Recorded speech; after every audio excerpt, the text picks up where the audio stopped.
திருவாரூர் மாவட்டம் கூத்தாநல்லூர் வட்டத்திற்குட்பட்ட கருப்பூர் பூபதி ராஜபுரம் கிராமத்தில் பிரசித்தி பெற்ற செல்லமுத்து மாரியம்மன் ஆலயம் அமைந்துள்ளது. இந்த ஆலயத்தில் பெரியாச்சி, காத்தவராயன், கருப்பண்ணசாமி, மதுரை வீரன், முனீஸ்வரன், சப்த கன்னிகள் உள்ளிட்ட பரிவார தெய்வங்களும் விநாயகர், முருகன் உள்ளிட்ட தெய்வங்களும் அமைந்துள்ளது.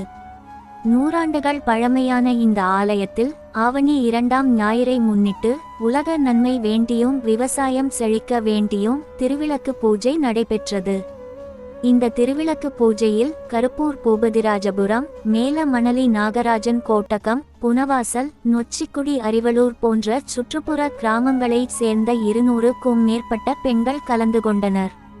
இந்த திருவிளக்கு பூஜையில் முன்னதாக செல்லமுத்து மாரியம்மன் சாமிக்கு மலர் மாலைகளால் அலங்காரம் செய்விக்கப்பட்டு தீபாராதனை நடைபெற்றது. இதில் கலந்து கொண்ட பெண்கள் வாழை இலையில் பச்சை அரிசி பரப்பி அதில் குத்துவிளக்கினை வைத்து மலர், வேப்பிலை, குங்குமம் ஆகியவற்றால் அலங்காரம் செய்து விளக்கேற்றி சிவாச்சாரியார்கள் மந்திரங்கள் கூற அதனை திரும்ப கூறி மனமுருகி வழிபாடு நடத்தினர். மேலும் திருவிளக்கிற்கு மலர் மற்றும் குங்குமத்தால் அர்ச்சனை செய்து வழிபட்டனர்.